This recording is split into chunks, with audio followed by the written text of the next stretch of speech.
మత్తయి సువార్త 6వ అధ్యాయము 9, 10 వచనాలు. కాబట్టి మీరిలాగు ప్రార్థన చేయుడి. పరలోకమందున్న మా తండ్రి, నీ నామము పరిశుద్ధపరచబడునుగాక. పరలోకమందున్న మా తండ్రి, నీ నామము పరిశుద్ధపరచబడునుగాక. నీ రాజ్యము వచ్చుగాక. నీ రాజ్యము వచ్చునుగాక. నీ చిత్తము పరలోకమందు నెరవేరుచున్నట్లు భూమి యందును నెరవేరునుగాక. భూమి యందును నెరవేరునుగాక. చాలు. చాలా జాగ్రత్తగా నా వైపు చూస్తూ నా మాటలు గమనించండి. ఈ వాక్య భాగాన్ని గమనించినట్లయితే వాక్య భాగం యొక్క సందర్భం ఏంటి అంటే, యేసు ప్రభు ఈ లోకములో సేవ చేస్తున్న దినాలలో యేసు ప్రభు యొక్క శిష్యులు యేసయ్యని అడిగారు, బోధకుడా, యోహాను తన శిష్యులకు ప్రార్థన నేర్పించినట్లుగా మాకు కూడా ప్రార్థన నేర్పించండి అని అడిగారు. అప్పుడు యేసయ్య వీళ్ళ ఆత్మీయ జీవితంలో ఎదగలేదు కదా అని ఇలా ప్రార్థన చేయండి నేర్పించాడు. అదే ప్రార్థన కాదు, అంతకు మించిన ప్రార్థన కూడా ఇప్పుడు మనం చేస్తూ ఉన్నాం. అది స్టార్టింగ్ సండే స్కూల్ పిల్లలకు నేర్పించినట్టు నేర్పించాడు. అంతకు మించి ప్రార్థన చేయాలి, ప్రార్థనలో ఎదగాలి. పుట్టిన తర్వాత పిల్లలకి చికెన్ బిర్యానీ, మటన్ బిర్యానీ పెట్టరు, పాలు త్రాగిస్తారు. 6 నెలల తర్వాత అన్నప్రాసన చేస్తారు, అప్పుడు కూడా ఇందుతలో చికెన్ పీసులు పెట్టరు. సెలెక్స్ అని, ప్యారెక్స్ అని అన్నము మొత్తగా పిసికి పెడతా ఉంటారు. కొంచెం తర్వాత ఎదిగే కొలది పిల్లలకి భోజనం పెడుతూ ఉంటారు. గమనిస్తారు. అలాగే ప్రార్థనలో కూడా ఆరంభంలో దేవుడు నేర్పించిన ప్రార్థన అది. తర్వాత అంతకు మించినటువంటి గొప్ప ప్రార్థన మనం నేర్చుకోవాలి, చేయాలి. అయితే ఈ ప్రార్థన చాలా ప్రాముఖ్యమైనది. ఈ ప్రార్థనలో చాలా గొప్ప ఉపదేశము దాగి ఉన్నది. ఒకటి, పరలోకమందున్న మా తండ్రి, నీ నామము పరిశుద్ధపరచబడునుగాక. చాలు. అంటే పరలోకమందు ఉన్న మా తండ్రి, నీ నామము పరిశుద్ధపరచబడునుగాక. అంటే ఆయన నామం పరిశుద్ధంగా ఉండాలని కోరుకోవాలి. నామం అంటే ఏంటి? పేరు. ఆయన పేరు పరిశుద్ధంగా ఉండాలని కోరుకోవాలి. నువ్వేదైనా తగాదు పెట్టుకొని బూతులు మాట్లాడతా ఉంటే అన్యులు ఏమంటారు? మీ దేవుడి దగ్గర నేర్చుకునేది ఇదేనమ్మా, మీ దేవుడు మీకు ఇదే చెప్పాడా? ఎవరికి అవమానం? దేవునికి అవమానం. మన దేవుడు అలాంటివి చెప్తాడా? తగాదలాడమని చెప్తాడా? కొట్టుకోమని చెప్తాడా? తిట్టమని చెప్తాడా? బూతులు మాట్లాడని చెప్పాడా? లేదు. మీ దేవుడు ఇదేనంటమ్మా మీకు నేర్పిస్తుంది, మీ పాస్టర్ గారు ఇదేనంటమ్మా మీకు నేర్పించేది అని అంటారు. నన్నన్నా పర్వాలేదు, ఆయన అనకూడదు. కనుక మన ప్రవర్తన బట్టి, మన మాటలను బట్టి, మన ఆలోచన విధానాన్ని బట్టి దేవునికి మహిమ రావాలే కానీ దేవునికి అవమానం రాకూడదు. అది గమనించండి. అప్పుడు ఆయన నామము పరిశుద్ధంగా ఉంటుంది. క్రింద మాట గమనించినట్లయితే, నీ రాజ్యము వచ్చునుగాక. ఆయన రాజ్యము రావాలని కోరుకోవాలి. ఏంటి ఆయన రాజ్యము అంటే, ఇప్పుడు సడన్గా యేసయ్య వచ్చాడు అనుకో మధ్యాకాశానికి, దేవదూతలు వచ్చి బోరలు ఊతారు.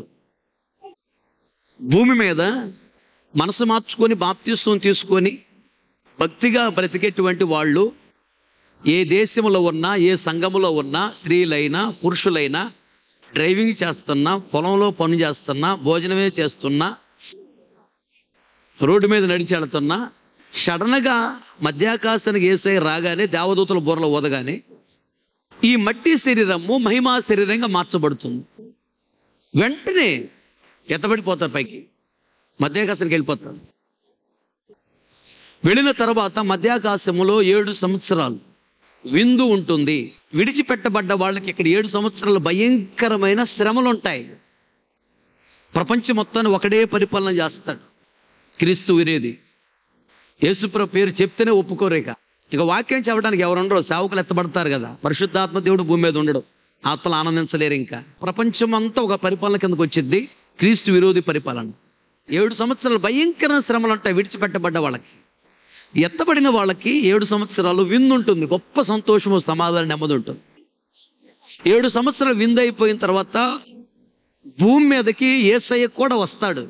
దానిని రెండవ రాకడ అంటారు, బహిరంగ రాకడ అంటారు. యేసయ్య మధ్యాకాశానికి వచ్చినప్పుడు సంఘం ఎత్తబడుతుంది కదా, దాన్ని రహస్య రాకడ అంటారు.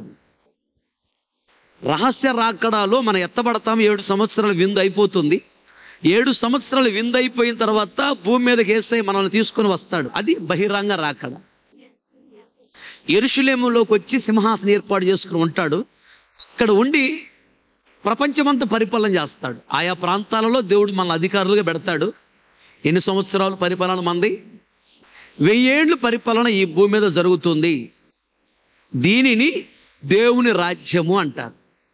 దేవుని రాజ్యం వచ్చునుగా కంటే 1000 ఏళ్ల పరిపాలన భూమి మీద జరగాలి అని కోరుకోవాలి. అది త్వరగా రావాలని కోరుకోవాలి. 1000 సంవత్సరాల పరిపాలన. ఇది వర్షాకాలం కదా, వర్షాలు లేవు. కానీ 1000 ఏళ్ల పరిపాలనలో వర్షాలు బాగా కురుస్తాయి. పోయిన వారం అంతా కర్ణాటకలో ఉన్నా. శుక్రవారం రాత్రికి నేను ఇక్కడికి వచ్చా. అదేంటో కానీ రోజు వర్షమే, 24 గంటలు వర్షం పడుతూనే ఉంది. మీటింగ్స్ మందిరంలో ఏర్పాటు చేశారు. దేవుడి దయలు బాగానే జరిగాయి. కానీ 1000 ఏళ్ల పరిపాలనలో భూమి మీద సకాలంలో వర్షాలు కురుస్తాయి. పంటకి ఎంత అవసరమో వర్షం అంతే కురిసిద్ది, ఎక్కువ కురవు. సకాలములో ఎండలు, సకాలములో వర్షము, కాలములు కరెక్ట్గా పనిచేస్తూ ఉంటాయి. గొడవలు ఉండవు. ఎందుకు? సాతాను శక్తులు భూమి మీద ఉండవు. మొత్తాన్ని పట్టుకొని పాతాళంలో బంధిస్తాడు. 1000 సంవత్సరాలు గొడవలు ఉండవు. 1000 సంవత్సరాల భూమి మీద పాపము ఉండదు. పాపము చేయమని సాతానేగా ప్రేరేపించేది. భూమి మీద సాతాను ఉండడు. సాతాను శక్తులు భూమి మీద లేకపోతే ఇంకా పాపం ఎందుకు ఉండిద్ది? భూమి మీద సాతాను శక్తులు ఉండవు 1000 ఏళ్ళ పరిపాలనలో. సినిమాలు ఉండవు, సినిమా హాళ్ళు మూతపడతాయి. పోలీస్ స్టేషన్లు ఉండవు, గొడవలే ఉండవు. కాబట్టి పోలీస్ స్టేషన్లు ఎందుకు? హాస్పిటల్స్ ఉండవు. అంటే 1000 సంవత్సరాలలో రోగాలేమి రావు. దేవుడే భూమి మీద ఉంటాడు. స్వస్థపరచు యెహోవాగా. ఆయన మహిమ భూమి మీద ఉంటుంది. మనం మహిమా శరీరంతో ఉంటాం. చాలా గొప్ప పరిపాలన, సంతోషం ఉంటుంది, సమాధానం ఉంటుంది. ఇక పరలోక రాజ్యమే భూమి మీద ఉంటుందని అర్థం. 1000 సంవత్సరాలు యెరూషలేము వెళ్ళి యెరూషలేములో స్తోత్ర ప్రార్థన అందరికీ. మహిమా శరీరంతో మనం ఆడికి వెళ్తాం. విత్ సెకండ్స్లో వెళ్ళిపోతాం. అక్కడికి విమానం ఏం అవసరం లేదు. మహిమా శరీరం. సముద్రం అడుగు భాగానికి వెళ్ళాలంటే వెళ్ళొచ్చు, ఏం కాదు, మళ్ళీ బయటకు వచ్చేస్తాం. సూర్యుడి మీదకి వెళ్ళాలంటే వెళ్ళొచ్చు, నక్షత్రాల మీదకి వెళ్ళొచ్చు. సెకండ్స్లో మహిమా శరీరం. మనకేం కాదు, విమానాలకు ఏమైనా ఏం అవసరం ఉండదు. ప్రతిరోజు ఉదయాన్నే అక్కడికి వెళ్ళి స్తోత్ర ప్రార్థన చేసుకొని ఇక్కడికి వచ్చి ఆయా ప్రాంతాలకి వెళ్ళి ఎక్కడైతే దేవుడు మనం పెట్టాడో ప్రపంచంలో అక్కడికి వెళ్ళి అక్కడ పరిపాలన చేయాలి. ఆ ప్రాంతంలో ఉన్నటువంటి వాళ్ళు వాళ్ళ బంగారమైనా, వెండైనా, డబ్బులైనా మొత్తం మన చేతికి ఇస్తారు. 1000 ఏళ్ళ పరిపాలనలో నీ చేతి కింద లక్షల కోట్ల ఆస్తులు ఉంటాయి. ఇప్పుడు దరిద్రతలో ఉన్నావు, కన్నీళ్ళ మధ్యలో ఉన్నావు, అప్పుల్లో ఉన్నాను, రోగాల్లో ఉన్నాను, సరే నెల్లి లేదని బాధపడుతున్నావు కదా. 1000 ఏళ్ళ పరిపాలన 1000 సంవత్సరాలు. 1000 సంవత్సరాలు ఒక మండలం నీకు అప్పగించాడంటే మండలంలో ఉన్న ఆస్తులన్నీ నీ చేతిలో ఉంటాయి. ఎవరు నీ మీద గొడవకు రారు. ఆ ఇళ్ళు, ఆ కాగితాలు, ఆ పొలాలు మొత్తం నీ చేతికి ఇస్తారు. అంత తగ్గింపు, విధేయత ఉండిద్ది. తగాదులు, కక్ష, ద్వేషాలు, కొట్టుకోట, తిట్టుకోట ఏముండవు. అది దేవుని రాజ్యము భూమి మీదకి వచ్చింది. భూమి మీద 1000 సంవత్సరాలు జరిగింది. 1000 ఏళ్ల పరిపాలన. ఆ రాజ్యము రావాలని మనము కోరుకోవాలి, ప్రార్థన చేయాలి. దేవునికి స్తోత్రం. చెప్పాలి గట్టిగా హల్లెలూయా. అదే ప్రకటన గ్రంథము 22వ అధ్యాయం 17వ వచనంలో చూడండి, ఒక మాట ఉంటుంది నాకు. ఆత్మయు పెండ్లి కుమార్తెయు రమ్ము అని చెప్పుచున్నారు. దేవునికి స్తోత్రం. ఆత్మ అంటే పరిశుద్ధాత్మ. దేవుడు యేసయ్యని రమ్మని పిలుస్తున్నాడు. పెళ్లి కుమార్తె అంటే సంఘము. ఆత్మీయ జీవితంలో ఎదిగినటువంటి వాళ్ళు ఉన్నారే సంఘము, వాళ్ళు కూడా యేసయ్యా త్వరగా మీరు రండయ్యా, 1000 ఏళ్ళ పరిపాలన ప్రారంభించండి అయ్యా అని పిలుస్తున్నారు. సంఘము పిలుస్తుంది. ఆత్మ అంటే పరిశుద్ధాత్మ దేవుడు కూడా రమ్మని పిలుస్తున్నాడు. యేసయ్యే కొంచెం ఆలస్యం చేస్తున్నాడు. వస్తే చాలామంది విడిచిపెట్టబడతారు, పరలోక రాజ్యంలో ప్రవేశించలేరని యేసయ్యే కొంచెం జాలి తలసి ఆయన కొంచెం ఆలస్యం చేస్తున్నారు. కానీ ఇవి అంత్య దినాలు, కృపాకాలము చివరి గడిలివి. మొత్తం 10 కాలాలు ఉన్నాయి. ఇప్పుడు మనము 6వ కాలంలో ఉన్నాం. కృపాకాలం అంటారు దీన్ని. కృపాకాలము చివరి గడియలలో ఉన్నాం మనం. ఈ కృపాకాలములోనే యేసయ్య వస్తాడు. ఈ కృపాకాలము తర్వాత శ్రమల కాలము, మహాశ్రమల కాలము, 1000 ఏళ్ల పరిపాలన కాలము, నిత్యత్వము అంటే పరలోక రాజ్యము. ఎలా ఉండేది? 10 కాలాలు ఉన్నాయి. 6వ కాలము కృపాకాలంలో మనం ఉన్నాము. చాలా జాగ్రత్తగా గమనించండి. ఈ కృపాకాలము చివరి గడియలో ఉన్నాము. ఈ కృపాకాలములోని పరిశుద్ధాత్మ అభిషేకం అందరికి ఇస్తాడు. కృపాకాలము తర్వాత భూమి మీద ఉండడు, వెళ్ళిపోతాడు ఆయన, పరిశుద్ధాత్మ దేవుడు. ఈ కృపాకాలంలో కృప విస్తరించింది, అందరికి అభిషేకం ఇస్తాడు. కన్యలతో, ఉపవాసాలతో, తీర్మానముతో, పశ్చాత్తాపముతో, ఆశతో, ఆసక్తితో ప్రభువును అడిగితే కన్యలతో పరిశుద్ధాత్మ అభిషేకం ఇస్తాడు. పరిశుద్ధాత్మ అభిషేకాన్ని పొందుకొని నువ్వు పరిశుద్ధాత్మను కాపాడుకుంటూ రోజు ఆత్మలు ఆనందిస్తూ ఉంటే నిశ్చయముగా నువ్వు పరలోక రాజ్యంలో ఉంటావు. ఆమేన్, హల్లెలూయా. నీ రాజ్యము వచ్చును గాక. ఆయన రాజ్యము భూమి మీదకి 1000 ఏళ్ల పరిపాలన రావాలని కోరుకోవాలి, ఎదురు చూడాలి, ప్రార్థన చేయాలి. ఆయన రాజ్యము కొరకు ఎదురు చూడుట అంటే ఎలా ప్రవర్తించాలి? ఆయన రాజ్యము కొరకు ఎదురు చూస్తే వాళ్ళు ఎలా ఉంటారు? కొద్ది మాటలు మనము ధరించుకుందాం. చదవండి, లూకా సువార్త 18వ అధ్యాయము 29-30 వచనాలు. ఆయన దేవుని రాజ్యము నిమిత్తమై ఇంటినైనను, ఆయన చెప్తున్నాడు, దేవుని రాజ్యము నిమిత్తమై ఇంటినైనను, భార్యనైనను, జాగ్రత్తగా వినడం వాక్యాన్ని, ఇంటినైనను, భార్యనైనను, అన్నదమ్ములనైనను, తల్లిదండ్రులనైనను, పిల్లలనైనను విడిచిపెట్టిన వాడెవడును ఇహమందు చాలా రెట్లును పరమందు నిత్య జీవమును పొందకపోడని నిశ్చయముగా మీతో చెప్పుచున్నానని వారితో అనెను. చాలు. తలల పైకెత్తి నా వైపు చూస్తూ నా మాటలు గమనించండి. పరలోకము కొరకు ఎదురు చూసే వాళ్ళు ఎలా ఉంటారు? మనం పరలోక రాజ్యము కొరకు ఎదురు చూడాలి. పరలోక రాజ్య నిమిత్తము ఇంటిని, తల్లిదండ్రులను, అక్క చెల్లెలను, అన్నదమ్ములను, పిల్లలను దేవుని రాజ్యము కొరకు వీళ్లను విడిచిపెట్టిన వాడు భూలోకములో బాగా దీవించబడతాడంట, పరలోక రాజ్యములో కూడా ఉంటారు. జాగ్రత్తగా గమనించాలి వాక్యాన్ని. విడిచిపెట్టమన్నాడు కదా. విడిచిపెట్టడం ఏంటి? విడిచిపెట్టమంటున్నాడు. అదే రోమిలికి రాసిన పత్రిక 9వ అధ్యాయము 3వ వచనం చూడు. పరిశుద్ధ ఆత్మయందు నా మనస్సాక్షి నాతో కూడా సాక్ష్యం ఇచ్చుచున్నది. సాధ్యమైన ఎడల దేహ సంబంధులైన నా సహోదరుల కొరకు నేను క్రీస్తు నుండి వేరై శాపగ్రస్తుడనై ఉండకూడదును. చాలు. తలల పైకెత్తి నా వైపు చూస్తూ నా మాటలు గమనించండి. ఇక్కడ పరలోక రాజ్యాన్ని ప్రవేశించాలంటే భార్యను విడిచిపెట్టాలి, భర్తను విడిచిపెట్టాలి, పిల్లల్ని విడిచిపెట్టాలి, అక్క చెల్లిని విడిచిపెట్టాలి, అన్నదమ్ములను విడిచిపెట్టాలి, తల్లిదండ్రులను విడిచిపెట్టాలి అని రాయబడి ఉంది కదా. అపోస్తలుడైన పౌలు గారు, నేను క్రీస్తును పోలి ఉన్న ప్రకారము మీరు నన్ను పోలి నడుచుకోండి, ఆయన చెప్పిన దాంట్లో సత్యం ఉన్నది. కానీ ఇప్పుడు అపోస్తలుడైన పౌలు గారు చెప్పేదానికి ఇక్కడ యేసుప్రభు చెప్పిన దానికి ఏమన్నా సంబంధం ఉందా? లేదు. క్వైట్ ఆపోజిట్ ఉంది. కానీ దేవుడు ఆయన బలంగా వాడుకున్నాడు, ఆత్మీయ జీవితంలో బాగా ఎదిగిన వాడు, దేవుని రాజ్యంలో ఉన్నాడు అపోస్తలుడైన పౌలు గారు. ఇప్పుడు యేసయ్య చెప్పింది, అక్కడ అపోస్తలుడైన పౌలు గారు చెప్పింది వేరుగా ఉంది. అపోస్తలుడైన పౌలు గారు అంటాడు, నా దేహ సంబంధులు అంటే నా రక్త సంబంధులు. నా రక్త సంబంధులు అంటే దాని అర్థం ఏంటి? తల్లిదండ్రులు, అక్క చెల్లెలు, అన్నదమ్ములు, పిల్లలు, భార్య, భర్త. భర్తలో నుండి భార్య వచ్చింది. రక్త సంబంధులు అంటే వీళ్ళు. నా రక్త సంబంధులకి పరలోక రాజ్యం ఇవ్వకపోతే నేను కూడా పరలోక రాజ్యానికి రాను. నా మీద శాపం వచ్చినా పర్లేదు, శాపం అంటే అగ్నిగుండానికని వెళ్ళిపోతా. నా బంధువులకు పరలోక రాజ్యం ఇవ్వనప్పుడు నాకెందుకు, నేను రాను అని అంటాడు అపోస్తలుడైన పౌలు గారు. నా బంధువులు కూడా రావాలి పరలోక రాజ్యానికి అంటాడు. అక్కడేమంటాడు, బంధువులు మొత్తం విడిచిపెడితే పరలోక రాజ్యానికి వస్తామంటాడు. ఇక్కడ అపోస్తలుడైన పౌలు గారు ఏమంటాడు, నా బంధువులు రాను పరలోక రాజ్యం నేను ఎందుకు వస్తాను, రాను అంటాడు. అదే సేమ్ దైవజనుడు మోషే గారు కూడా ఐగుప్తు నుంచి కనానికి ఇశ్రాయేలు నడుస్తూ ఉన్నప్పుడు మోషే కూడా ఇలాగే అంటాడు, ఇశ్రాయేలులో రాని పక్షాన నీ రాజ్యాన్ని కనానికి నేను ఎందుకయ్యా, నీ జీవ గ్రంథంలో నా పేరు కూడా కొట్టే, వాళ్ళు రానప్పుడు నేను ఎందుకు, నేను కూడా రానులే. బంధువులు పరలోక రాజ్యాన్ని తీసుకెళ్ళాలని ఎలా నిలబడ్డారో చూడు. అలా మాట్లాడిన మోషే దేవుడి రాజ్యంలో ఉన్నాడు, అలా మాట్లాడిన అపోస్తలుడు పౌలు గారు దేవుడి రాజ్యంలో ఉన్నాడు. ఇంకొక చోట వాక్యంలో రాయబడిన మాట ఏంటంటే, తన రక్త సంబంధికులను రక్షించుకోలేకపోతే అతడు విశ్వాస త్యాగము చేసిన వాడై విశ్వాస భ్రష్టుడని రాయబడింది.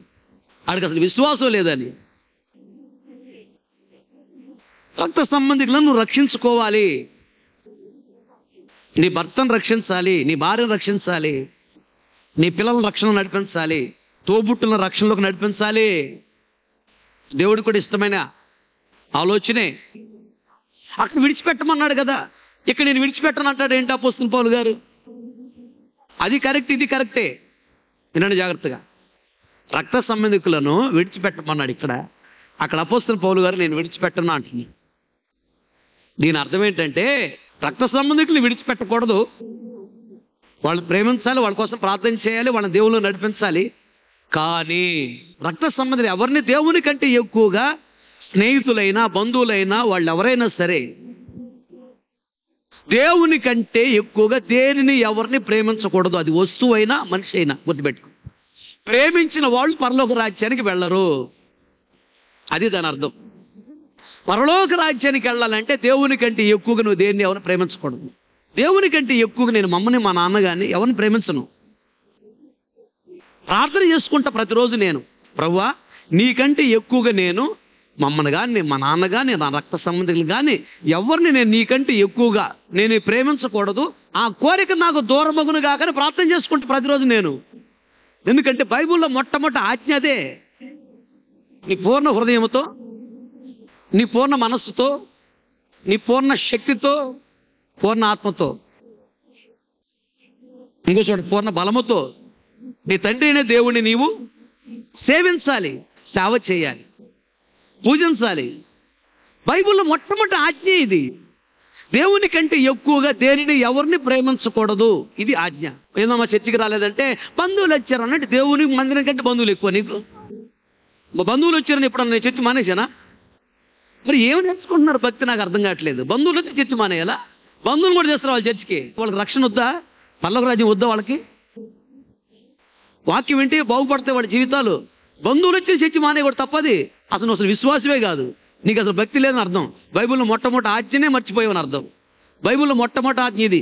మీ అమ్మ వచ్చినా మీ నాన్న వచ్చినా చర్చి మానేసావంటే నువ్వు దేవుని కంటే ఎక్కువ మిమ్మల్ని ప్రేమిస్తున్నావు. దేవుని రాజ్యానికి నువ్వు యోగ్యురాలో కాదు. ఎన్ని పనులున్నా ఆదివారం చర్చి మానేయకూడదు అంతే. పొలంలో ముందేయాలి, లేదా పొలంలో పురుగు పడుతుంది, పొలంలో కలుపు తీయాలి అని ఆదివారం చర్చి మానేసావంటే దేవుని కంటే ఎక్కువ నువ్వు పొలాన్ని ప్రేమించావు. దేవుని రాజ్యమునకు నువ్వు యోగ్యురాలో కాదు. వాక్యం ప్రకారం జాగ్రత్త. బంధువులు ముఖ్యం కాదు, దేవుడు ముఖ్యం. ఈ లోకానికి తీసుకొచ్చింది ఎవరు? బంధువులా? పరలోక రాజ్యం ఇచ్చేది ఎవరు? బంధువులా? నీకు ఆశీర్వాదం ఇచ్చేది ఎవరు? బంధువులా? నీ కొరకు రక్తాన్ని ఇచ్చింది, ప్రాణాలు పెట్టింది ఎవరు? బంధువులా? వెళుతుంటే ప్రతి మార్గంలో సాతాను పట్టకుండా కాపాడుతుంది ఎవరు? అలా దేవుని కంటే ఎక్కువగా దేనిని ఎవరిని ప్రేమించకూడదు, అది భక్తి. బైబిల్లో మొట్టమొదటి ఆజ్ఞ అది. అసలు ఆజ్ఞల మార్గం నడపో దీవెన ఎలా వచ్చి పరలోక రాజ్యం ఎలా వెళ్తావు? ఇలా ఉంటున్నావు నువ్వు. ఇది మరి దరిద్రం. ఆదివారం పెళ్లిళ్ళు పెట్టుకుంటాడు వాడంత దుర్మార్గుని కూడా ఉన్నాడు, సైతాన్ సంబంధి. ఆదివారం పెళ్లి పెట్టేది అంటే దరిద్రం. ఆదివారం పెళ్లి పెట్టకూడదు, తప్పది. ఆరాధన అయిపోయిన తర్వాత ఇంకేదన్నా కానీ, ఆదివారం ఆరాధన ముఖ్యం. ఆరాధన అయిపోయినాక ఏదన్నా కానీ. కనుక దేవుడు చాలా బాధపడతాడు. ఆయన కాపాడకపోతే ఇంకెవడు కాపాడలేడు, బంధువులు కాపాడలేరు. నీకు ఉద్యోగం ఇచ్చింది బంధువులు కాదు, దేవుడు. ఆయుష్ని ఇచ్చింది దేవుడు, ఆరోగ్యం ఇచ్చే దేవుడు, ఇల్లు ఇచ్చింది దేవుడు, పొలం ఇచ్చింది దేవుడు. మనం బ్రతికి బట్టగడుతున్నాం అంటే దేవుని కృప. లేకపోతే సాతాను శక్తులు ఎప్పుడో చంపేసే మనల్ని. దేవుని కృప. మరి దేవుని కంటే ఎక్కువ దేన్ని ఎవరిని ప్రేమించకూడదు.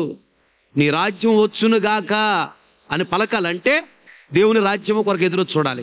దేవుని రాజ్యం కొరకు ఎదురు చూసేవాడు దేవుని కంటే ఎక్కువగా దేన్ని ఎవరిని ప్రేమించడు, అంతే. నేను అదే చేసుకుంటా ప్రార్థన. ప్రభువా నీకంటే ఎక్కువగా నేను దేనిని ఎవరిని ప్రేమించకూడదు ప్రార్థన చేసుకుంటా. దేవుని మందిరము కంటే ఎక్కువగా దేనిని ఎవరిని ప్రేమించకూడదు. ఉద్యోగమైన, వ్యాపారమైనా, చేతి పనైనా, కూలి పనైనా, ఆదివారం చర్చికి నువ్వు రాలేకపోతున్నాను అంటే అది దేవుడు ఇచ్చింది కాదు. అది సైతాను ఇచ్చాడు నేను దేవుని మందిరం దూరం చేయాలని. ప్రార్థన చేసుకోవాలి, ప్రభువా నేను ప్రతి ఆదివారం మందిరంలో ఉండాలి, నాకు అలాంటి ఉద్యోగం ఇవ్వు, అలాంటి వ్యాపారం ఇవ్వు. దేవుడు ఇస్తాడు. దేవుడు చాతకారుడా, సర్వశక్తి గల దేవుడు ఆయన, ఏదైనా చేయగల సమర్థుడు. అందుకని కొరింథీయులకు రాసిన మొదటి పత్రిక 15వ అధ్యాయము 50వ వచనం చూడండి. అక్కడ ఒక మాట ఉంటుంది. సహోదరులారా, నేను చెప్పున్నది ఏమనగా, రక్త మాంసములు దేవుని రాజ్యమును స్వతంత్రించుకొనలేవు, క్షయిత అక్షయితను స్వతంత్రించుకొనదు. చాలు, తలల పగ్గెత్తి నా వైపు చూస్తున్న మాటలు గమనించండి. రక్త మాంసములు దేవుని రాజ్యాన్ని స్వతంత్రించుకోలేవు అనగా ఈ రక్త మాంసములతో మనం దేవుని రాజ్యానికి వెళ్ళలేము. కానీ ఇద్దరు వెళ్ళారు. ఎవరోళ్ళు? ఏలియా, హానోకు. వాళ్ళు మరలా వస్తారు. సంఘం ఎత్తబడిన తర్వాత 3 సంవత్సరాలు శ్రమల కాలం అయిపోయిన తర్వాత హానోకు, ఏలియా భూమి మీదకి వస్తారు, యెరూషలేములోకి వస్తారు. వాళ్ళు వచ్చి సువార్త ప్రకటిస్తారు. మనసు మార్చుకున్నారు, బాప్తిసం తీసుకున్నారు, భక్తిగా బ్రతకలేదు, సరిగా మందిరానికి రాలేదు, బైబిల్ చదవలేదు, ప్రార్థన చేయలేదు, విడిచిపెట్టబడ్డారు. ఇంకా అయిపోయింది అనుకోవద్దు, మరలా యేసయ్య వస్తాడు, 666 ముద్ర వేయించుకోవద్దని సువార్త ప్రకటిస్తారు. అప్పుడు క్రీస్తు విరోధి వాళ్ళని చంపేస్తాడు. వారిని తీసుకెళ్ళటానికి మరలా వస్తాడు యేసయ్య. కనుక మధ్యాకాశానికి వచ్చి హానోకు, ఏలియాని తీసుకెళ్తాడు. అంటే చనిపోయి వాళ్ళు వెళ్తారు. అంటే ఈ రక్త మాంసాలు దేవుని రాజ్యాన్ని ఉండటానికి యోగ్యమైనవి కావు. రక్త మాంసములు దేవుని రాజ్యంలోకి వెళ్ళవు. అందుకని రక్త మాంసాన్ని విడిచిపెట్టి మనం వెళ్ళాలి, మన ఆత్మ వెళుతుంది. ఒకటి. రెండోది, ఈ రక్త మాంసముల యొక్క కోరికలు, దేవునికి ఇష్టమైన వాటిని కోరుకుంటే ఈ రక్త మాంసాలు, ఈ రక్త మాంసముల యొక్క కోరికలు తీర్చేవాళ్ళు కూడా దేవుని రాజ్యంలో ప్రవేశించలేరు. మూడోది, రక్త మాంసములు అనగా బంధువులు. దేవుని కంటే ఎక్కువగా బంధువులను ప్రేమించినా పరలోక రాజ్యానికి వెళ్ళలేము. ఇది నీకు కఠినంగా అనిపించినా ప్రార్థన చేసుకుంటే దేవుడు అలా నడిపిస్తాడు. అది నిజమైన భక్తి. అంటే ఇది నీ రాజ్యం వచ్చును గాక అని ప్రార్థనలో పలకాలుగా మనం ప్రార్థన చేసేటప్పుడు దాని అర్థం ఇది. అంటే నీకంటే ఎక్కువగా నేను దేవుని ఎవరిని ప్రేమించున్న ప్రభువా అని ప్రార్థన చేసుకో. అది ఒకటి. నెక్స్ట్ రెండో మాట, కొలస్సీయులకు రాసిన పత్రిక 4వ అధ్యాయము 7వ వచనం. ప్రియ సహోదరుడును ప్రభువుకు నమ్మకమైన పరిచారకుడు, నా తోటి సేవకుడునైనా తుకీకు సంగతులన్నీ మీకు తెలియజేయను. చాలు, తుకీకు. 1:2-10 వచనం. నాతో కూడా చెరలో ఉండిన అరిస్తార్కును బర్నబాకు సమీప జ్ఞాతి అయిన మార్కును మీకు వందనములు చెప్పుచున్నారు. ఈ మార్కును గూర్చి మీరు ఆజ్ఞలు పొందితిరి. ఇతడు మీ యొద్దకు వచ్చిన ఎడల ఇతనిని చేర్చుకొనుడి. మరియు యూసుఫును యేసు కూడా మీకు వందనములు చెప్పుచున్నాడు. వీరు సున్నతి పొందిన వారిలో చేరిన వారు, వీరు మాత్రమే దేవుని రాజ్యము నిమిత్తము నా జత పని వారై ఉన్నారు. దేవుని రాజ్యము నిమిత్తము నా జత పని వారై ఉన్నారు. చాలు. దేవుని రాజ్యము కొరకు అపోస్తలుడైనటువంటి పౌలు గారు కష్టపడుతున్నాడు. దేవుని రాజ్యంలో ప్రవేశించాలని, అనేక మందిని దేవుని రాజ్యాన్ని తీసుకెళ్లాలని. 4 పేర్లు చెప్పాడు. 1 ఎవరంట? తుకీకు. 2 అరిస్టార్కు. 3 మార్కు. 4 యూస్తు అనే యేసు. ఈ 4 పేర్లు చెప్పాడు. ఈ 4 సేవలో నాకు జత పనివారిగా ఉన్నారు, నాతో కలిసి సేవ చేస్తున్నారు. వీళ్ళు దేవుని రాజ్యము కొరకు నేను సేవ చేస్తున్నా, దేవుని రాజ్యానికి వెళ్ళాలని. నాతో కలిసి నా జత పనివారిగా ఉండి వీళ్ళు నాతో సేవ చేస్తున్నారు దేవుని రాజ్యము కొరకే. నీ రాజ్యము వచ్చును గాక అని కోరుకోవాలి. అంటే దేవుని రాజ్యము కొరకు ఎదురు చూడాలి. దేవుని రాజ్యము కొరకు ఎదురు చూసేవాళ్ళు ఎలా ఉంటారు అంటే, అపోస్తలుడైన పౌలు గారు దేవుని రాజ్యం కొరకు ఎదురు చూస్తున్నాడు, దేవుని సేవలో కష్టపడుతున్నాడు. ఆయనతో పాటు 4 సేవకుల పేర్లు చెప్తున్నాడు. వాళ్ళు కూడా దేవుని రాజ్యము కొరకు ఎదురు చూస్తున్నారు, అపోస్తలుడైన పౌలు గారితో కలిసి కష్టపడుతున్నారు. నేను దేవుని రాజ్యము కొరకు ఎదురు చూస్తున్నా కనుక దేవుని రాజ్యము కొరకు కష్టపడుతున్నాను. కష్టపడేది ఎందుకంటే డబ్బుల కోసం కాదు. డబ్బు సంపాదించాలంటే చాలా మార్గాలు ఉన్నాయి. డబ్బు ముఖ్యం కాదు. డబ్బు పర్లరాజు చేసుకెళ్ళదు 4 రోజులు బ్రతకడానికి. కష్టపడేది ఎందుకు? సమర్పించుకుంది ఎందుకు? రాత్రి మూలు కష్టపడేది ఎందుకంటే దేవుని రాజ్యానికి వెళ్ళటానికి. అయితే నా జత పని వారిగా సేవకులు ఉన్నారు నాతో, సిస్టర్స్ బ్రదర్స్, నా జత పనివారు. అంటే నేను దేవుని రాజ్యం కొరకు కష్టపడుతున్నాను, వాళ్ళు కూడా దేవుని రాజ్యం కొరకు కష్టపడుతున్నారు, దేవుని రాజ్యంలో ఉండాలని నాతో కలిసి కష్టపడుతున్నారు సేవలో. మీరు కూడా దేవుని రాజ్యం కొరకే కష్టపడాలి. అంటే దేవుని రాజ్యము కొరకు కష్టపడుతున్నటువంటి సేవకులని మేము ఉన్నాం కదా, మాకు సపోర్ట్గా ఉండాలి. అది దేవుని రాజ్యము కొరకు ఎదురు చూసేవాడు దేవుని రాజ్యము కొరకు కష్టపడతాడు. దేవుని సేవలో కష్టపడతారు. దేవుని సేవలో కష్టపడుతున్నారు అంటే దేవుని రాజ్యం కొరకు ఎదురు చూస్తున్నారు. దేవుని రాజ్యము కొరకు ఎదురు చూస్తున్నాము, సేవలో మేము కష్టపడుతూ ఉన్నాం. విశ్వాసులైన మీరు కూడా ఏదో ఆదివారం వచ్చి వెళ్ళిపోయాము, మాకు సంబంధం లేదు, సేవ గురించి అనుకోకూడదు. మాతో కలిసి విశ్వాసులైన మీరు కూడా ఎదురు చూడాలి, దేవుని రాజ్యము కొరకు సేవలో కష్టపడాలి. అది కష్టపడే మనసు ఉండాలి. నువ్వు దేవుని రాజ్యము కొరకు కష్టపడకపోతే దేవుని రాజ్యానికి లేదు. దేవుని రాజ్యము కొరకు కష్టపడాలి. అలాగే మీరు కష్టపడి సంపాదించిన సంపాదన సేవలో ఖర్చు పెట్టాలి. దేవుని రాజ్యము కొరకు ఎదురు చూసేవాడు సేవలో కష్టపడతాడు. దేవుని రాజ్యం కొరకు ఎదురు చూసేవాడు సేవ కొరకు ఖర్చు పెడతాడు. దేవుని రాజ్యం కొరకు ఎదురు చూసే విశ్వాసం అయితే, సేవకుడు అయితే, సేవకురాలు అయితే సేవలో కష్టపడాలి. నువ్వు కష్టపడి సంపాదించిన సంపాదన సేవలో ఖర్చు పెట్టాలి. 2 రకాలు. నువ్వు కష్టపడి సంపాదించిన సంపాదన నీ భర్త కొరకు, నీ భార్య కొరకు, నీ పిల్లల కొరకు ఖర్చు పెట్టుకుంటున్నావా? మంచిది. నువ్వు సంపాదించిన సంపాదన సేవలో నువ్వెంత ఖర్చు పెడుతున్నావు, సేవకి ఎంత ఇచ్చావు, ఎలా ఇచ్చావు అనేది దేవుడు రాసుకుంటాడు, దీనికి ప్రతిఫలం ఇస్తాడు. నీ కుటుంబం కొరకు నువ్వు ఎంత ఖర్చు పెట్టుకున్నా దేవుడు రాసుకోడు. దాన్ని బట్టి దీవెని ఇవ్వడు, పరలోక రాజ్యం ఇవ్వడు. నీకు దీవెని ఇవ్వాలన్నా, పరలోక రాజ్యం ఇవ్వాలన్నా సేవకు నువ్వెంత ఖర్చు పెడుతున్నావు, మందిరం కొరకు ఎంత ఖర్చు పెడుతున్నావు, సేవకుల క్షేమము కొరకు నువ్వెంత ఖర్చు పెడుతున్నావు, ఎంత కష్టపడుతున్నావు, సేవ కొరకు ఎంత కష్టపడుతున్నావు, సేవ కొరకు ఎంత ఖర్చు పెడుతున్నావు, ఇది రాసుకుంటాడు దేవుడు. దీనిని బట్టి నీకు దీవెనిస్తాడు, దీనిని బట్టి పరలోక రాజ్యం ఇస్తాడు. దేవుని రాజ్యానికి ఎదురు చూసేవాళ్ళు ఇలా ఉంటారు. నీ రాజ్యం వచ్చునుగాకని పలకాలి. దేవుని రాజ్యం కొరకు నువ్వు ఎదురు చూసే వ్యక్తి అయితే సేవలో కష్టపడు. నువ్వు కష్టపడిన సంపాదన సేవలో ఖర్చు పెట్టు. నువ్వు ఇచ్చావు, నీకు దీవెని దేవుడు ఇస్తాడు. దేవుని కంటే ఎక్కువగా బంధువులు ఎవరిని ప్రేమించకూడదు, అది గుర్తుపెట్టు. 1. 2, ఇప్పుడు చెప్పా, సేవలో కష్టపడాలి.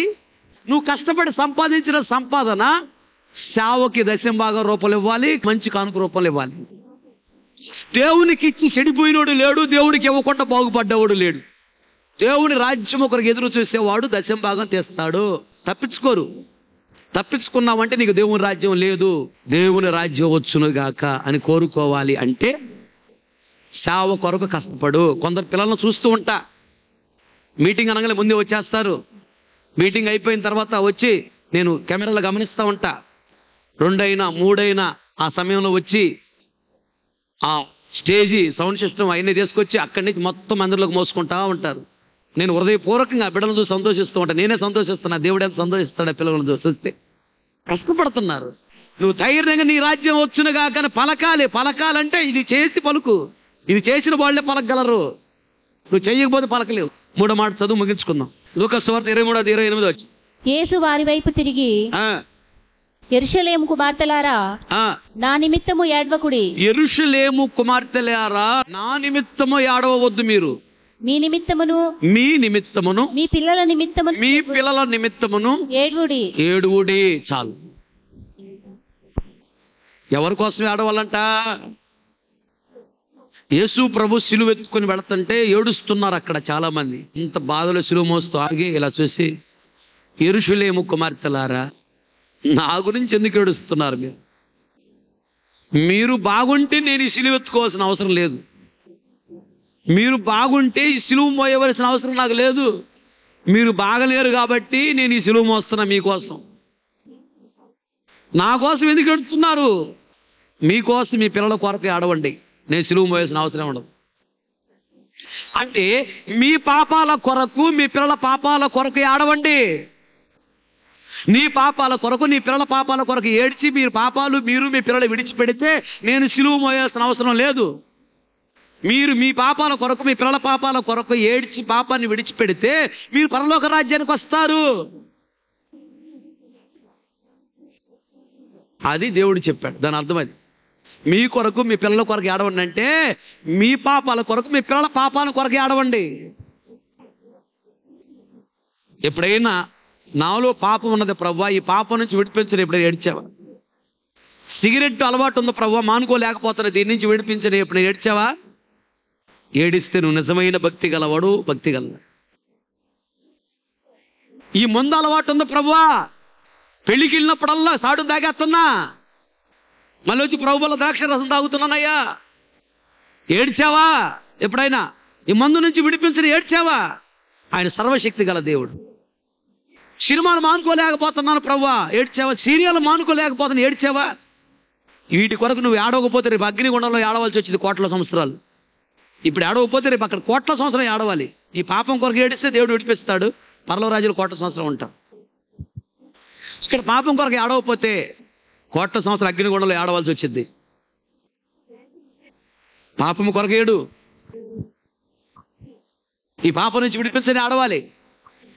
ఈ బూతుల నుంచి విడిపించయ్యా, ఈ సాడీల నుంచి విడిపించయ్యా, ఈ గర్వం నుంచి విడిపించయ్యా, ఈ కోపం నుంచి విడిపించయ్యా, ఈ చెడ్డ అలవాటు నుంచి విడిపించయ్యా, అక్రమ సంబంధం నుంచి విడిపించయ్యా, మందు నుంచి విడిపించు, ప్యాకాట్ నుంచి విడిపించయ్యా, పానుపరాగ నుంచి విడిపించయ్యా. ఏడ్చావా? ఏడు. ఇప్పుడు నువ్వు ఏడవకపోతే రేపు అగ్నిగుండంలో కోట్ల సంవత్సరాలు ఏడవలసి వచ్చింది. ఇప్పుడు ఏడిస్తే విడిపిస్తాడు, కోట్ల సంవత్సరం పరలోక రాజు సంతోషంగా ఉంటారు. ఇప్పుడు ఏడ్చు వాళ్ళు రేపు సంతోషంగా ఉంటారు. ఇప్పుడు నువ్వు సంతోషంగా ఉన్నావా? రేపు ఏడవలసి వచ్చింది. పాపం నుంచి విడిపించలేడు. అదే యేసయ్య అంటున్నాడు, మీ కొరకు, మీ పిల్లల కొరకు ఏడవండి, నా కోసం ఎందుకు ఏడుస్తున్నారు మీరు? మీ పాపాల కొరకు, మీ పిల్లల పాపాల కొరకు ఏడవండి, నా కోసం ఎందుకు ఏడుస్తున్నారు మీరు? మీకోసం నేను సిలువ మోస్తున్నా, రక్తాన్ని చెందించి ప్రాణాలు పెడుతున్నా, రక్తము ద్వారా మీ పాపాల కడిగి పరిశుద్ధపరచలేను. దేవుని రాజ్యం వచ్చునుగాక అని పలకాలి. ప్రతిరోజు ఎదురు చూడాలి దేవుని రాజ్యం కొరకు. దేవుని రాజ్యము కొరకు ఎదురు చూడటం అంటే ఇది. పాపం నుంచి విడిపించయ్యా అని ఏడు. పాపం ఉంటే దేవుని రాజ్యంకి వెళ్ళలేవు. పాపాన్ని విడిచిపెడితేనే దేవుని రాజ్యంకి వెళ్ళగలం. పాపాన్ని విడిచిపెట్టాలంటే మన చేత కాదు, దేవుడు విడిపిస్తాడు. ఆయన ఏదైనా చేయగల సమర్థుడు. నన్ను పాపం నుంచి విడిపించు, నేను విడిచిపెట్టలేను, నా చేత కాదు ప్రభు అని ఏడిస్తే దేవుడు విడిపిస్తాడు. ఇది దేవుని రాజ్యం కొరకు ఎదురు చూసేవాళ్ళు ఇలా ఉంటారు. దేవునికి స్తోత్రం. మోకరించండి, ప్రార్థన చేసుకుంటాం. తండ్రి, ఈ మధ్యాహ్నకాల సమయంలో ఆత్మస్వరూపిగా మా మధ్యకి దిగి వచ్చి మీ దాసుడుగా నన్ను మరుగుపరచి సంఘముతో తేటగా సూటిగా ఆదరిస్తూ, ఉదారుస్తూ, బలపరుస్తూ, తృప్తిపరుస్తూ, సేద తీరుస్తూ, హెచ్చరిస్తూ మీరు మాట్లాడిన ప్రతి మాటను బట్టి స్తోత్రం, స్తోత్రం, స్తోత్రం. దేవా, నీ రాజ్యము వచ్చునుగాక అని మేము ప్రార్థన చేయాలని మా కొరకు మీరు వ్రాయించి పెట్టారు. అనగా మీ రాజ్యం రావాలని మేము కోరుకోవాలి. ఈ భూమి మీదకి 1000 ఏళ్ల పరిపాలన జరగాలని, యేసురాజా ఈ లోకములోకి, ఈ భూమి మీదకి మీరు వచ్చి 1000 ఏళ్ల పరిపాలన చేయాలి. ఆ 1000 ఏళ్ల పరిపాలనలో మహిమా శరీరం ధరించుకొని నీతో కలిసి ఇనుపదండముతో మేము ఏలుబడి 1000 సంవత్సరాల పరిపాలన చేయాలని మీరు ఆశపడుతున్నారు. మేము ఆశపడాలి, మీరు కోరుకుంటున్నారు, మేము కోరుకోవాలని, సిద్ధపడాలని నేర్పించినందుకు స్తోత్రమయ్యా. కోరుకోవటమే కాదు కానీ ప్రవర్తనలో కనపడాలని మీరు మాకు నేర్పిస్తూ వచ్చారు. దేవా, మీ రాజ్యము నిమిత్తము తల్లిదండ్రులను పిల్లలను, అక్క చెల్లెలను, అన్నదమ్ములను, తోబుట్టులను అందరినీ విడిచిపెట్టాలి అని మీ లేఖనాలు సెలవిస్తున్నాయి. అనగా దేవా, ఈ లోకంలో ఉన్న బంధువులు, స్నేహితులు అందరికంటే ఎక్కువగా నిన్ను ప్రేమించాలని, నీకంటే ఎక్కువగా దేనిని ఎవరిని ప్రేమించకూడదని కళాఖండితముగా మీరు మాట్లాడుతూ వచ్చారు. స్తోత్రం, స్తోత్రం. మీకంటే ఎక్కువగా దేనిని ఎవరిని ప్రేమించలేదు విగ్రహారాధన అని మీరు తెలియజేస్తూ వచ్చారు. ఎప్పుడైతే అన్నిటికంటే ఎక్కువగా, అందరికంటే ఎక్కువ నిన్ను ప్రేమిస్తామో, మీరు ఇచ్చిన మొట్టమొదటి ఆజ్ఞను మేము పాటిస్తామో, అప్పుడు ఈ లోకంలో బహుగా దీవించబడతామని, అలాగే మీ రాజ్యంలో మేము ప్రవేశిస్తామని మీరు మాకు నేర్పించారు. నీ రాజ్యం వచ్చును కాక అని మేము కోరుకోవాలి. అనగా ఇలా ప్రవర్తిస్తూ నీ రాజ్యము కొరకు మేము ఎదురు చూడాలని, మీ రాజ్యము కొరకు ఎదురు చూసేవాళ్ళు ఈ లోకంలో నీకంటే ఎక్కువగా దేనిని ఎవరిని ప్రేమించరని మాట్లాడారు. స్తోత్రం. రెండోదిగా, నీ రాజ్యం నిమిత్తం అపోస్తున్న పౌలు గారు కష్టపడుతున్నాడు. తనతో పాటు సేవకులు కూడా కష్టపడుతున్నారు, జత పని వారికి రాజ్యము కొరకే. దేవా, నీ రాజ్యములు మేము ప్రవేశించాలి, మీ రాజ్యము కొరకు ఎదురు చూడాలి అంటే సేవలో కష్టపడాలని, కష్టపడి సంపాదించిన సంపాదన సేవలో ఖర్చు పెట్టాలని. ఒక మనిషి సంపాదించిన సంపాదన తన కుటుంబం కొరకు, తన కొరకు ఖర్చు పెట్టుకున్నది దేవా, అది మీ లెక్కలోకి రాదని, దానిని బట్టి ఆశీర్వాదం ఉండదు, దాన్ని బట్టి పరలోక రాజ్యం ఉండదని, సేవకు, మందిరానికి, సేవకుల క్షేమము కొరకు, సేవ అభివృద్ధి కొరకు, మీ రాజ్య విస్తరణ కొరకు ఎంత ఖర్చు పెట్టారనేదే దేవా మీ లెక్కలోకి వస్తుందని సేవలో కష్టపడాలి. సేవకులని మేము విశ్వాసులు కూడా కష్టపడి సంపాదించిన సంపాదన సేవలో ఖర్చు పెట్టాలి. అలాంటి వాళ్ళే మీ రాజ్యము కొరకు ఎదురు చూసేవాళ్ళని, ధైర్యంగా మీ రాజ్యం వచ్చునుగాకని పలకగలరని నేర్పించినందుకు స్తోత్రం, స్తోత్రం, స్తోత్రం. మూడోదిగా, యెరూషలేము కుమార్తెలారా, నా గురించి కాదు మీరు ఏడవలసి, మీ కొరకు, మీ పిల్లల కొరకు ఏడవండి అని చెప్పారు ప్రభా రోజు మీరు. అవును తండ్రి, మేము మా గురించి, మా పిల్లల కొరకు మేము ఏడవలకని, నీ కొరకు కాదని మీరు చెప్తూ వచ్చారు. దేవా, మా గురించి, మా పిల్లల పాపాల గురించి మేము ఏడవాలని మీరు నేర్పించినందుకు స్తోత్రం. ప్రతి వ్యక్తి తన గురించి, తన పిల్లల పాపాల గురించి ఏడవాలని, తన పాపాల గురించి, తన పిల్లల పాపాల గురించి ఏడవాలని, పాప నుంచి విడిపించండి ఆయన కన్నీళ్ళు కార్చి ప్రార్థన చేయాలి నేర్పించారు. అనవసరమైన విషయాల కొరకు అనవసరముగా విలువైన కన్నీళ్ళు కారుస్తున్నారు. పాప నుంచి విడిపించని కన్నీళ్ళు కార్చటం లేదు ప్రభు. బిడ్డలను క్షమించండి, పాప నుంచి విడిపించండి అని కన్నీళ్ళు కార్చాలని నేర్పించినందుకు స్తోత్రం. అందరికీ కన్నీటి ప్రార్థన దయచేయండి అయ్యా. అందరూ కన్నీరు కార్చి ప్రార్థన చేయాలి. పాపము కొరకు కన్నీళ్లు కార్చే విశిష్టతను అనుగ్రహించమని అడుగుతున్నా, ఒక ప్రత్యేకతను అనుగ్రహించమని అడుగుతున్నా. పాపను అసహించుకునే వ్యక్తులుగా మార్చండి. పాపము కొరకు కన్నీళ్లు కార్చి ప్రార్థన చేసే వ్యక్తులుగా మార్చండి. పాపం నుంచి విడిపించండి, పాపము నుంచి విడిపించడానికి కన్నీళ్లు కార్చి ప్రార్థన చేసేవాళ్లే దేవా నీ రాజ్యము కొరకు ఎదురు చూసేవాళ్ళని ధైర్యంగా నీ రాజ్యం వచ్చునుగాక అని పలకగలరని నేర్పించారు. విత్తబడిన వాక్యం వృధా కాకూడదు, విన్న ప్రతి గుండెల వాక్యాన్ని స్థిరపరిచిన వాక్యానుసార జీవితం అనుగ్రహించండి. సత్యాసక్తి, త్యాగము, సమర్పణ జీవితం అనుగ్రహించండి. మీరు వచ్చినప్పుడు కుటుంబ సమేతంగా బిడ్డలందరూ కూడా ధైర్యంగా నిలబడి మీ రాజ్యములో ప్రవేశించాలయ్యా. ఏ ఒక్కరు నరకానికి వెళ్ళకూడదు ప్రభు. ఈ బిడ్డలందరినీ మీ రాజ్యాన్ని సిద్ధపరచండి. వారి కుటుంబంలో బంధుమిత్రులు, స్నేహితులు, రక్త సంబంధం అందరినీ మీ రాజ్యాన్ని సిద్ధపరచండి. వాళ్ళందరినీ తీసుకొచ్చి సంఘంలో స్థిరపరచండి అయ్యా. బహుగా దీవించు, నోటి నవ్వు కలుగుచ్చి, వాక్యానుసార జీవితం అనుగ్రహించి, ప్రార్థనా జీవితాన్ని ఇవ్వండి. ముందున్న కార్యక్రమంలో తోడుగా, నీడగా, ఎమ్మానేలుగా మీరు నడిపించండి. ప్రార్థన చేస్తున్నప్పుడు మా విశ్వాసాన్ని బలపరచండి. అద్భుతాలు, ఆశ్చర్య, ఆత్మకారణ చేయండి. సంఘ సరిహద్దులు, సేవాసన విశాలపరచబడినట్టు ఆత్మకార్యాలు మీరు చేయండి. సంవత్సరం ఆశ్చర్యకరంగా, జయకరంగా, దీవెనికరంగా, మర్యాదకరంగా జరిగించి నీ నామాన్ని మాత్రమే తెచ్చుకో. యేసు నామములో అడిగి పొంది ఉన్నాము తండ్రి, ఆమేన్. మన తండ్రి అయిన దేవుని ప్రేమ, కుమారుడైన యేసుక్రీస్తు వారి కృప, పరిశుద్ధాత్మని అన్యోన్య సహవాసము, సన్నిధి, సముఖం చేరిన మనకు, ప్రపంచంలో సకల కోటి పరిశుద్ధులందరికీ, మరీ ముఖ్యంగా వాక్యమైన తీర్మానం చేసుకుని ప్రతి ఒక్కరిని దృష్టి ఉంచి ఆశీర్వదించి అంతవరకు దేవుడు నడిపించునుగాక. ఆమేన్. హల్లెలూయా, హల్లెలూయా, ఆమేన్. ఇంతటితో ఈ ఆదివారం ఆరాధన ముగించబడింది. ఓపికతో వాక్యం అందరికీ ప్రభు పేరట నా హృదయపూర్వకమైన వందనాలు తెలియజేస్తూ